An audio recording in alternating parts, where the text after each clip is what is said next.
سلام عرض میکنم خدمت همه مخاطبین وارش اسپورت با یه قسمت دیگه از برنامه وارش تاک در خدمت شما هستیم. بعد مدتی تقریبا طول نزدیک یه ماه شد، فکر کنم نه 3-4 هفته شد که آخرین بار این برنامه رو داشتیم. قبل بازی با سایپا بود و شما صحبتی دارید. سلام علی، منم سلام میکنم خدمت شما مخاطبین خوب وارش اسپورت. خیلی وقت بود جلوی دوربین قرار نگرفته بودیم. دوربینم خیلی وقت بود جلوی ما قرار نگرفت. آره، دلمون تنگ شده بود برای مخاطبمون. همین ابتدای برنامه خدمت این 100 و خورده نفری که تو این یک ماه به کانال اضافه شدن بگم که وارشتاک یک روال ثابتیه که ما همیشه داریم. اگر حالا بابت آقای صادق بوقی اینجا رو دنبال میکنید که متاسفانه قرار شرمنده‌تون بشیم، چون که اینجا بیشتر مباحث مربوط به داماش میشه، ولی حالا بمونید هم به هر حال خالی از لطف نیست. تو برنامه‌های وارشتاکمون ما همیشه یه کارت شارژ برای اولین نفری که این برنامه رو میبینه در نظر میگیریم. پس اگر اولین نفری هستید که دارید این برنامه رو میبینید، خوب در طول برنامه دقت کنید، حتما کد شارژ رو میتونید پیدا کنید. و اینکه اگر رندوم و شانسی دارید این ویدیو رو میبینید، لطفاً همین حالا این برنامه رو لایک کنید و کانالمون رو هم سابسکرایب کنید که زنگوله رو بزنید. آره، زنگوله رو هم بزنید که بتونید من اون زنگوله حساس دفعات بعد هم خیلی زود باخبر بشید و برنامه ما رو ببینید.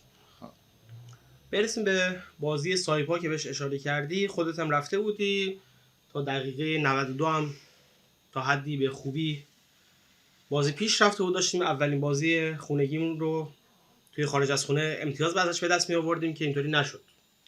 خب من از خیلی وقت پیشش یه تصمیم گرفته بودم که اولین بازی خارج از خونه رو تو این فصل برم و خب به لحاظ نزدیکی نزدیک و آستارا هم نزدیک بود، ولی خب به لحاظ شرایط کاری نتونستم برم. ولی خب اینو گفتم دیگه یه جوری برسیم. از روز قبلش حالا رفتم تهران پیش دوست خوبمون که همکار وارش اسپورتمون بود قبلا، الان دیگه خب حالا هست هر از گاهی هست، آقای مرزا مرادی. آره، همراهمون بعدن رفتیم برای بازی. بچه‌ها تعداد اومده بودن از رشت. آره، به هر حال یکی دوری اونور بودیم، رفتم بازی. خب بازی ببین داماش واقعا داشت تو نیمه اول خیلی بهتر بازی میکرد. بعضی وقت آدم حسرت میخوره، یعنی این هم خوب بازی کردن و این هم مثلا خطرساز شدن به هیچ نتیجه نرسه و اینا واقعا اعصاب خورد کنه.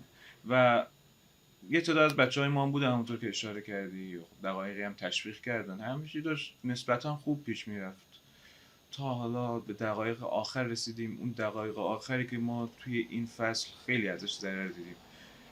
تو خونه که یه بار ثانیه آخر مساوی کردیم، تو خارج از خونه چند تا بازی رو دقایق آخر کلا یا باختیم همه رو دیگه، گل دقیقه آخری خوردیم و ته دلمون همش میگفتیم خب این بازی شاید نشه، این بازی شاید به این مسیر نره. که حالا بعد دیدیم دقیقه 88 89 اینا دیگه سایپا داره کم کم بیشتر حمله میکنه، این استرس توی هوادارا ایجاد شد که خب باز داره دوباره با همون سمت و اینطوری هم شد دیگه در آره اون ورق حالا نمیدونم چی شد، اصلا خورم حسینی اخراج شد. بعد یه پرتاب بود، یه پرتابی خروج که اشتباهی عجیب غریب هم شد دیگه. آره، پرتابی که انجام شد و علی حالا دیگه خب دقیقی ماجرا مشخص. بعد از بازی، البته این موضوع رو که داریم مطرح می‌کنیم الزاما موضوع ما نیست، ولی چیزی که خیلی از هوادارا راجع بهش صحبت می‌کردن و از همون خواستن که تو برنامه راجع بهش صحبت کنیم. خیلی‌ها این بحث رو مطرح کرده بودن که احتمال شرط بندی روی تیم خودمون وجود داشته توسط بازیکن‌های خودمون و یه سری سند از این ور اون برم حالا توی گروه‌ها ارسال می‌کردن که ببینید ضریب گل خوردن داماش توی دقیقه مثبت 90 چقدر بود و از این صحبت‌ها. من به شخص خب چنین فکری نمی‌کنم، ولی اینقدر دیگه تو بعضی از بازی‌ها این جریان تکرار شده که ذره شاید بتونیم به مخاطبمون حق بدیم که چنین تصوراتی داشته باشه. حالا نظر تو چیه در این مورد؟ ببین این اتفاقی که مثلا دقیقه آخر ما گل بخوریم تو 5-6 تا بازی اتفاق افتاد، یکی دو تا بازی هم کلا بعد اینکه تیم گل خورد جای اینکه بیشتر حمله کنه اصلا حمله نکرد، مثل بازی پوش طلایی و اینا. اول فصل یه بار این بحث شده بود سر یکی از بازی‌ها، من گفتم اصلا این مورد رو در مورد بازی همین برنامه در مورد بازیکن‌های داماش قویاً رد می‌کنه. چیزی هم نیست که بشه ثابت کرد واقعا.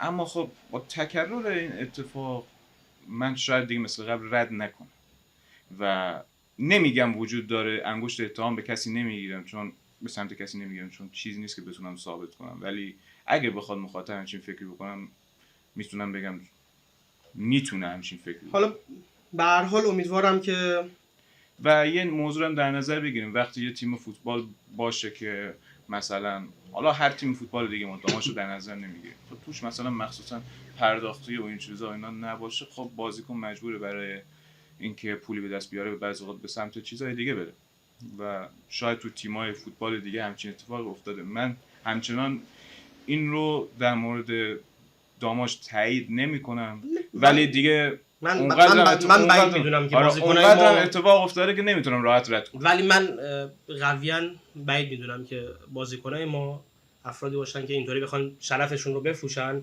حتی اگر پولی نگرفته باشن و خیلی سریع بخوایم بگیم حالا نه تنها تو داماش هر جایی اگر چنین اتفاقی بخواد بیفته بی‌شرفیه دیگه. من قویاً امیدوارم همچین چیزی در مورد داماش ست نکنه و به هر حال امیدوارم که با تجربه اینکه حالا توی نیم فصل هم هستیم بازیکنایی که میمونن با بازی خوبی که از خودشون نشون میدن به هر حال قویاً این شایعات رو تکذیب کنن. امیدوارم.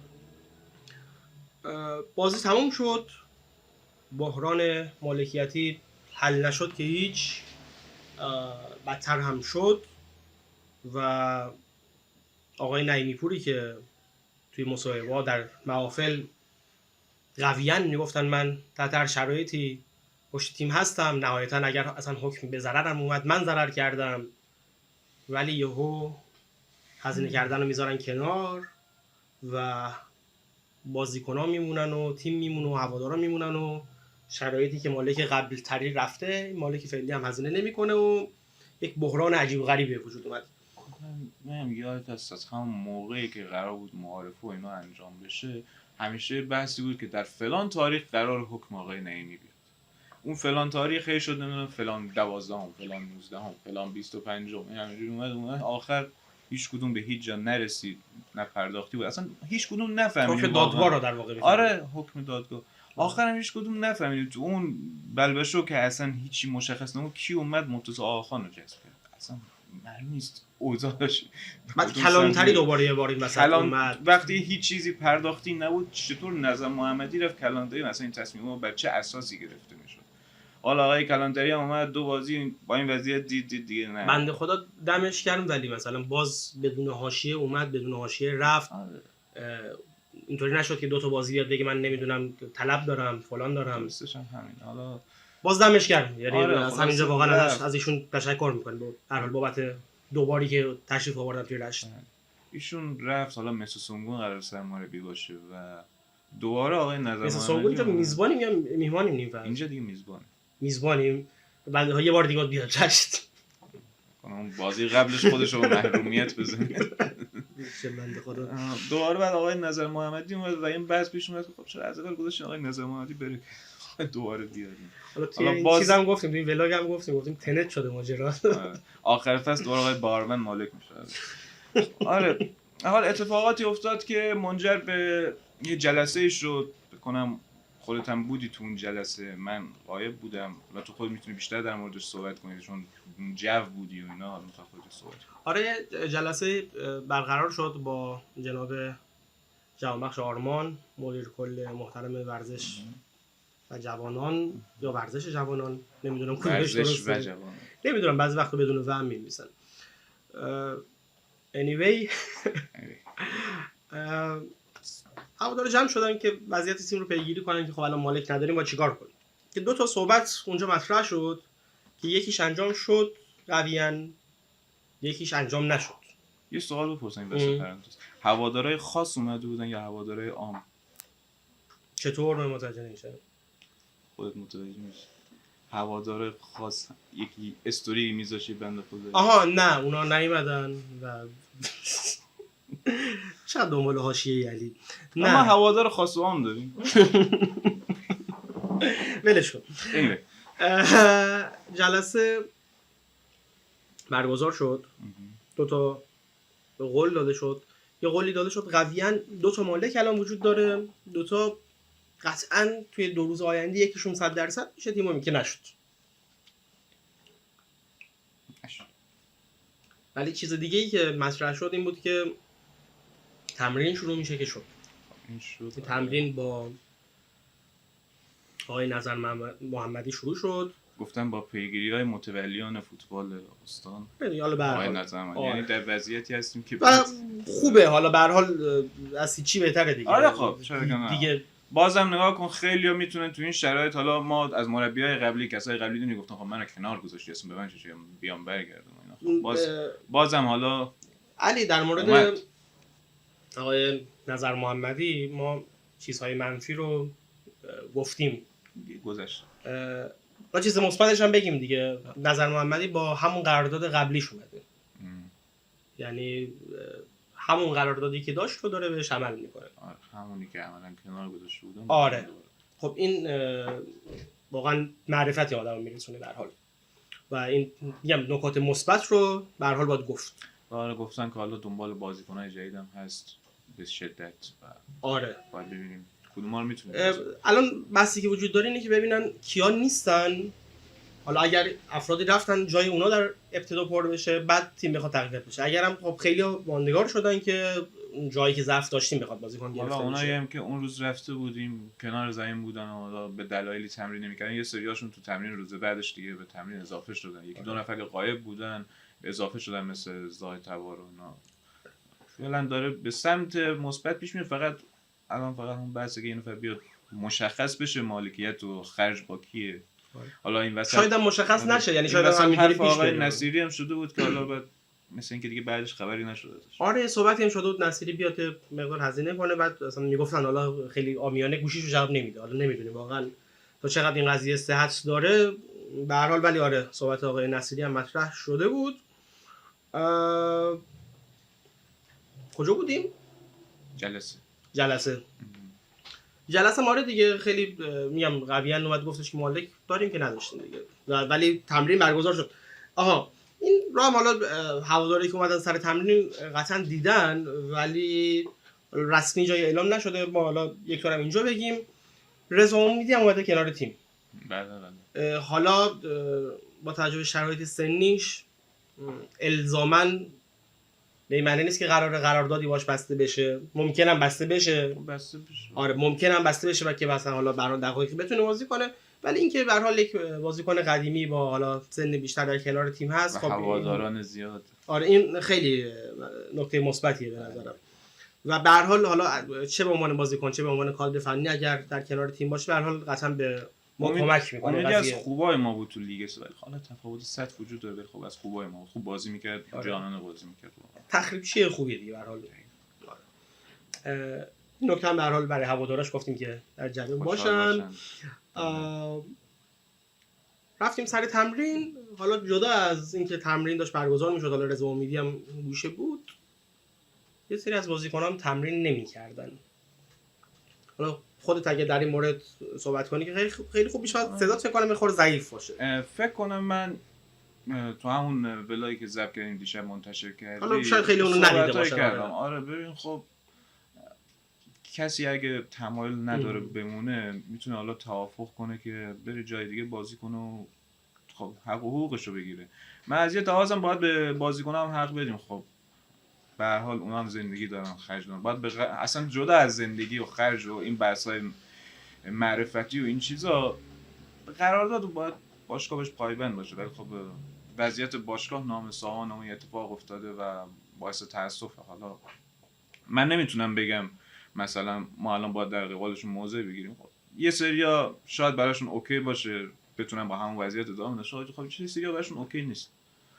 و دو راه وجود داره دیگه، یا حالا توافق میکنن از تیم جدا بشن. خب الان بخوان توافق هم بکنن جدا بشن، توافق هم نخوام بکنن البته میتونن اصلا. آره الان یه بحثی نمیدونم با کی باید توافق کنن که جدا شن، چون الان اصلا هیچکی نیست، عملاً هیچکی تو رأس کار نیست. یا که میمونن ببینن چی بشه، یه صحبتی بکنن که برگردن. خلاصه یا باید بمونن یا برن اون وسط. حالا دیگه اتفاق اضافه تری به نظر امیدوارم به هر نمیاد. حال در نهایت کل این جریان به سود هم بازیکن‌ها بشه دقیقاً هم بازیکن‌ها. به سود تیم بشه به هر حال. چون یه سریاشون واقعا بازیکن‌های خوبی آره و به هر حال این نیم فصل یا بیشتر اینا این مدت برای تیم زحمت کشیدن. حالا فارغ از هر بحثی.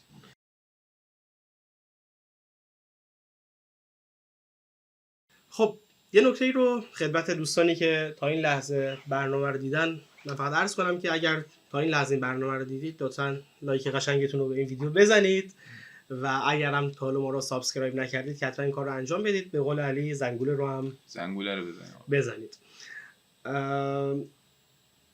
کجا بودیم علی؟ نفراتی که توی تمرین بودن، کسایی که کنار زمین بودن تمرین نمی‌کردن. که میلاد پورمحسن هم که البته بود دیگه، اونو عکساش هم منتشر شد، هوادارا دیدن. حالا نمیدونم هنوز قرارداد داره یا نداره. پورمحسنی که ما زمانی که داماش بود یادمونه یه دفاع چپ توانا بود و امیدوارم که بتونه همون فرم قبلیشو داشته باشه و میتونه قطعاً اگه اون فرم قبلیشو داشته باشه نیم فصل ما کمک کنه. حتی یه نیم فصل بازی نکرد، از لیست تیم قبلیش کنار گذاشته شده بود و امیدوارم حالا بتونه فرمش رو به دست بیاره و باش اگه قرارداد امضا بشه میتونه سمت چپ خیلی بهمون کمک کنه. تجربه بالایی داره. منم امیدوارم همینطور باشه. خدمت عزیزان فقط یک نکته دیگه رو بگم، استثناً به دلیل شرایط نیم فصل ما صحبتی الان در مورد بازی بعدی نمی‌کنیم چون واقعاً بی‌معنیه. بازی که 13 بهمن با مس کرمان. آره که چمنش هم طبیعی هست. طبیعیه. آره فعلا ما همینطوری داریم که سردار جنگل تمرین. در نتیجه ما یه وارشتا که دیگه حداقل یه دونه دیگه داریم توی این فصل. ببینیم تا یه ماه دیگه چه اتفاقی میفته. آره یعنی حداقل ما یک برنامه دیگه به هر حال خواهیم داشت. یه برداشت کلیت از نیم فصل چی بود؟ برداشت کلیم از ابتدای فصل یا از شرایط نیم فصل؟ کل نیم فصل از ابتدا تا آخرش، تا آخر بازی با سایپا. ببین به طور خیلی کلی بخوام بگم، حالا این آقای داره با وانت نمیدونم چی میفروشم، اگر صداش میگفته که واسخواهی میکنم، اینجا به هر حال شرایط محیطی همیشه هست. واقع اهمیت. آره خیلی با انگیزه این فصل رو شروع کردیم، با انرژی شروع کردیم. زمانی که سیامک فرانی اومده بود گفتیم ما میخوایم مدعی صعود باشیم، حتی به خاطر اون سابقه سیامک فرانی هوادارا دوستش داشتن، تیم همدل بود. بعد داشتیم تصور میکردیم که مالکای جدید هم قراره بیان، قراره هزینه کنن و قراره یک مسیر خیلی خوبی رو پیش بریم. امسال نه سال بعد صعود میکنیم. این تفکر هوادارامون بود. نیم فصل جوری پیش رفت که الان به این درجه رسیدیم که اگر تیم سقوط نکنه پایان فصل آیا منحل میشیم یا نمیشیم. یعنی در این حد مودمون و انرژیمون تغییر کرد. این نظر من در مورد نیم فصل و اینکه ناامیدم. یعنی اینکه من فکر میکنم اگر قرار بود که بمونیم باید از 2 هفته قبل از شروع نیم فصل وضعیت مالکیتی مشخص میشد، قراردادها تا حدی پرداخت میشدن، بازیکنهای جدید جذب میشدن که نشد. الان هم حتی همین الان هم انجام بشه به نظرم دیره، ولی به هر حال انسان با امید زنده است و به هر حال به بازیکنامون و کادر فنیمون ما اعتماد داریم. همونطوری که اول برنامه تا اشاره کردیم تو خیلی از بازی‌هامون سر مثلا یک صحنه کوچیک، سر یک اشتباه شکست خوردیم.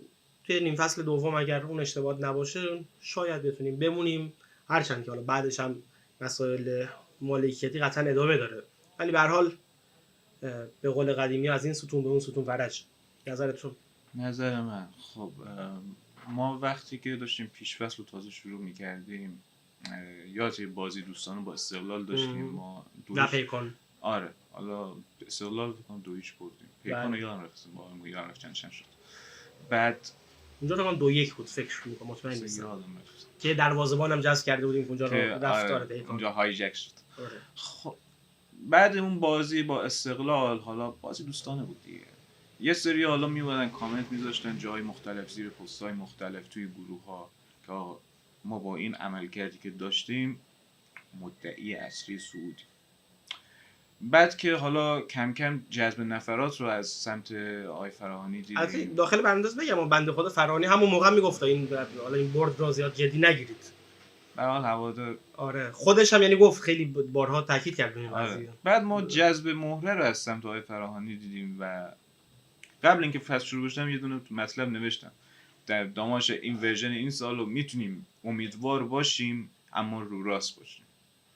رو راست بخوایم باشیم حقیقتا این تیم هنوز برای صعود ساخته نشده، ولی خب شاید بدبین ترین اونم فکر نمیکرد این مسیر رو طی کنیم و بخوایم 3-4 تا سرمربی تو یه نیم فصل عوض کنیم، 2-3 تا مالک بیان برن و روز به روز که گذشت متاسفانه اون امیدواری که اول اشاره کردم رنگ ناامیدی به خودش گرفت و اون چیزی که شاید بیشتر از همه مثلا تو بولد شده بود تو دید بود بازنده مطلق بودن داماش بیرون از رشت بود که یه رکورد بعدم از خودمون به جا گذاشتیم. من هیچ سالی یعنی نمیدونم از همون دورانی که داماش رو پگاه و قبل اون قدیمی ترای میتونن کامنت بزنن اگر چیزایی که اگه تا حدودی یادم بیاد هیچ وقت نشده کل نیم فصل ما خارج از خونه هیچ امتیازی نگیریم. اصلا من یادم نمیاد همچین چیزی شده باشه. این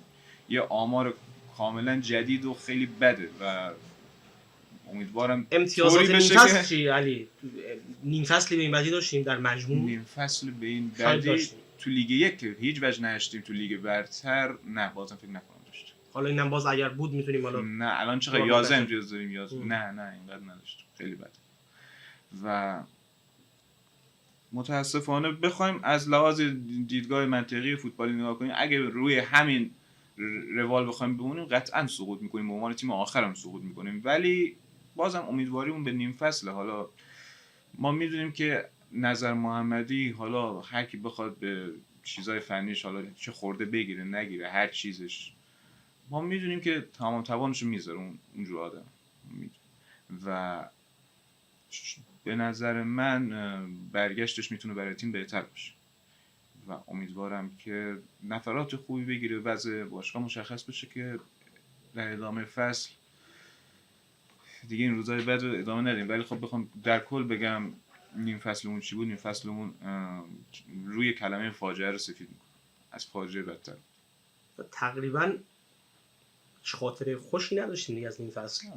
2 تا برد داشتیم حالا اون خاطره خوش چیزی نه، 2 تا برد معمولی بود، اونم که حالا خلیج فارسی که واقعا اون حالا کامبک بود، به همه داشت میباخت و ما به زور بردیم. بعد حالا آریو رو بود، چیز خاصی نبود و والا فراتر از فاجعه بود نیم فصل به نظر من و امیدوارم دیگه درست شه دیگه. امیدوارم تنها خاطره این نصف نیمه خوبمون همون برگشتن به عزودیه که اون حالا میگم من به شخصه هرگز زیاد به این قضیه موافق نبودم. درجا خراب شد همون روزش رو مثل که ما باختیم. حالا اول که هوادار علیکی جان ندادن، چرا دیگه اون رو همون روزش جالب بود در حال اینکه هوادار بود اون حجم اومد استادیوم.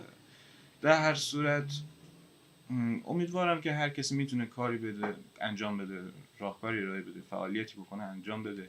تز دادن همه بلدن، حرف زدن و استوری گذاشتن و کامنت گذاشتن همه بلد. کسی اگه میتونه کاری انجام بده کار انجام بده. اگه بعد میبینه اگه کسی دیگه ای داره کاری انجام میده بهش خورده نگیره. اگه کسی خودش میتونه انجام بده بیاد جلو، اگه نه از پشت حرف نزنه. از پشت حرف زدن خیلی راحت تره. همتون خلاصه امیدوارم هر کسی میتونه به داماش کمک کنه به هر روشی بیاد جلو. ما قطعا حمایت هوادارا رو داریم. علی در مورد همین صحبتت، این که حالا محمد رضا مهدوی به هر حال برگشته به تیم یه اقدام مثبته. حالا به بعد فنی ماجرا زیاد کاری ندارم، ولی اینکه یک پیشکسوت تو این شرایط حاضر شده اومده در کنار تیم قرار گرفته خیلی خوبه. بقیه پیشکسوت‌ها اون بازیکن‌های قدیمیمون هر کسی که خودش رو داماشی میدونه، من به نظرم الان بهترین موقعیتی که خودش رو ثابت کنه. نمیگم حتما بیان توی تیم فعال بشن یا توی مثلا جمع‌های خصوصی بگن که خب به ما که پیشنهادی داده نشده. نه بیاین کنار تیم قرار از سر بزنید، یه بار بیاین به تمرین سر بزنید، خوشو بش کنید، حالا احوال کنید. بازیکن از شما انتظار دارن، هوادارا از شما انتظار دارن. بیاین در کنار تیم باشید. قطعاً هوادار از دیدن شما خوشحال میشه، بازیکنان از دیدنتون روحیه میگیرن. اینم بگم اصلا این حرف من لحاظ جوگیر شده این نیست، واقعا کار مدعی برای من قابل تقدیره و امیدوارم که نفرات بیشتری یک گوشه کارو بگیرن و کم کم تیم به ساحل آرامش برسه، چیزی که هممون میخوایم. درس این بود به هر حال وارشتاک ابتدای تعطیلات نیم فصل، اولین وارشتاک 2024. نکته خوبی بود. ویدیوی دیروز اولین ویدیوی 2024 بود، اینم اولین وارشتاک 2024. دومیش هم حتما قبل از شروع نیم فصل دوم خواهیم داشت. با امید خدا با خبرهای بهتر. امیدوارم، واقعا امیدوارم همینطور بشه، هرچند که روی کاغذ واقعا شرایط به سود اون نیست. درست میشه، درست هم نشه تموم میشه. تا برنامه بعدی از جانب خودم با شما خداحافظی میکنم. با امید بهترین ها برای دماش و هوادارش. خدا نگهدار.